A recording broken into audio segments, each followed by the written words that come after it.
I've got bad news. Over this semester, I've been fishing the college lake off canoes that my school has at the boathouse. And to be honest, I haven't been too focused on catching titans, but rather filming a lot of silly challenge videos. My buddy Will has been hauling in massive 7-pound bass and 2-pound crappie. Turns out that the boathouse closed earlier than expected, so no funny business today, just a 3-hour session of me grinding for a new PB, bank fishing style. What is this? This is so cool. It's chilly, infants. Our verse of the day is from Philippians 1:21. For to me to live is Christ, and to die is gain. A little background is that the early Christians were heavily persecuted, which basically means for being Christians, they were locked up and they were even killed. That is so neat. A deer is just walking right there. The attitude of these early Christians was basically, hey, when I have a new day to live, I'm gonna live it fully for Christ. And if by any chance I get persecuted and even if I lose my life, that's a gain. So the lesson you and I can adopt in this modern age from this Bible verse is that, hey, let me go ahead and live every single day entirely and fully for Jesus. Let him be glorified through the way that I treat my friends, my enemies, and my parents. It should line up with the way Jesus treated people. I low-key don't know how today is gonna go.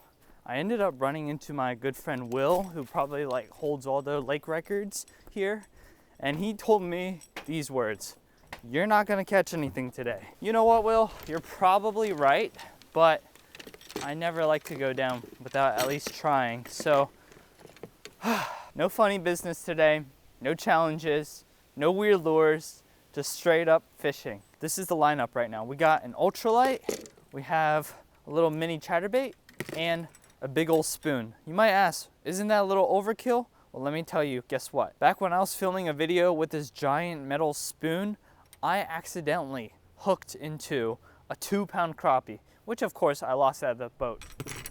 That would have easily been my personal best, but hey, so many people told me it was not gonna be a good idea to be out here today because, oh, it's cold and why are you still fishing right now? Drop down in the comments, what time do you usually stop fishing? Is it around November, December, January? Or do you never stop fishing like myself? I wanna first go ahead and start out with the ultralight. Actually, I wanna first go ahead and start out big. So we're gonna throw this massive spoon. My personal best largemouth is 6.5 pounds. I went ahead and caught that when it was oh, no way. There was a bass.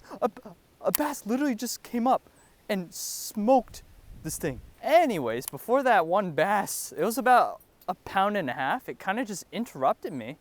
I was giving a little spiel. All right.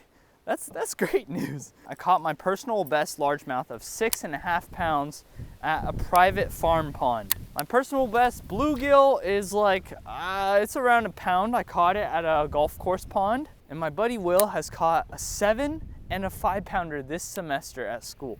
Bro, how can somebody be that good? I don't know. I do not know. Now, I'm also aware that a lot of you guys have been asking for more videos with the yin tin. My personal mini bass boat is back at home right now. Let me tell you guys will see the yin tin again. Don't worry. Maybe next video, I can go ahead and fish on it again. I'll do my best. Just gonna work this spoon. I'm just casting it out, letting it sink all the way to the bottom. It's the middle of the creek channel is probably 15 feet. A lot of people just tend to pack up all their rods and call it quits during this season. But let me tell you, bro, this is when PBs are caught. All the largemouth and crappie and whatever, they've fed so much that now they're just big bowling balls ready to be caught. Moving on to our medium rod, let me tell you something. If there's any fish out here crazy enough to eat on a day like this where it's 50 degrees, I'm wearing 2 big old jackets and the wind's blowing a lot, they're not gonna be small. Okay, here we are. That's a very ugly chatterbait, but it's small and it just looks really nice. Boom. Just blast it out there. I'm sorry for the sun glare, guys. No matter how long I've been doing this or how many subscribers I have, at the end of the day right now, I'm just a college student who has a couple of rods in his dorm room and a couple of cameras. So don't be expecting high level production videos right now. This mini chatterbait actually caught me a decent amount of 3-pounders last fall. I remember it was like a very cold day and I was determined to catch a PB bluegill. I fished most of the day and just nothing. No fish was really interested in eating at all. And so before calling it quits, I went ahead and took a couple more casts and boom, after that it was just legendary. Big 3-pounder, and then I think the next one was like a 4 or something. But if we can replicate that, I'd be very stoked. How's the water temp? Oh, that's actually not that bad. It was like 40-ish degrees this morning when I woke up. I know I'm moving quickly, but I'm just trying to see what works the best right now. We might have to go with the ultralight jig head and the bobber. I know it's kind of like a very beginner rig, but hey, what works, you know. There is no shame in throwing a bobber. I think there's kind of like a stigma or like a belief in the bass fishing community that like bobbers are for beginners and stuff.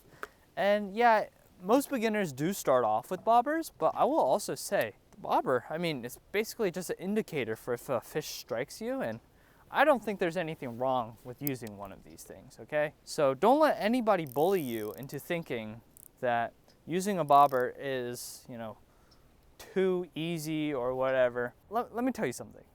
If the bobber goes down and I start reeling it, it's not gonna be your average 6-inch bluegill. Listen, any fish that's willing to bite right now during this cold snap, they're gonna be pretty large.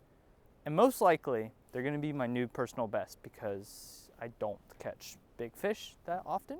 Right now, if you don't know, one of the awesome companies that I work with is Angler's Choice, and they are a boat dealership. But one thing I want to hint towards is a potential to actually be running with an actual bass boat in 2024. Nothing's confirmed, but it's kind of just more where we're headed towards right now. See, look guys, we're snagged right now. First snag, probably not the last. We started off so confident and now I'm just slowly dragging a tiny jig on the bottom. I don't know, like just even hoping that a fish will take pity on me. Yeah, I don't know why I thought it was gonna be an easy day, but I ended up just relaxing and sitting down, just throwing my lure out and hoping I'd catch something. But at the end of the day, I decided to switch spots, hopped on my bike, and bro, that was cold. And now we're here somewhere else where we're in the shade, so brr. But this is a location that has yielded some big bluegill in the past for some of my buddies. Not myself. You guys have no idea. I'm like so close to my wit's end. It's freezing out here. I'm starting to not be able to feel my fingers, and I just don't know. I don't think the chances of catching something are that high right now. Oh, I got one, guys. I got one. What is this? Dude, yes. Guys, we did it. Wait, I'm getting a call. Oh, this is a scam. It's a scam. Go away. We did it. I cannot believe that this is the fish I grinded 3 hours for. What do we think? Half a pound. All right, a half-pound bluegill. I'll take that all day. See ya, buddy. Okay, before you guys start saying, oh, Ryan, that's not a PV bluegill for you. Yours is 1 pound. Let me tell you something. I fished at this lake for about a year and a half now. I've caught well over 50 largemouth bass. Guess how many bluegill I've caught out of this lake?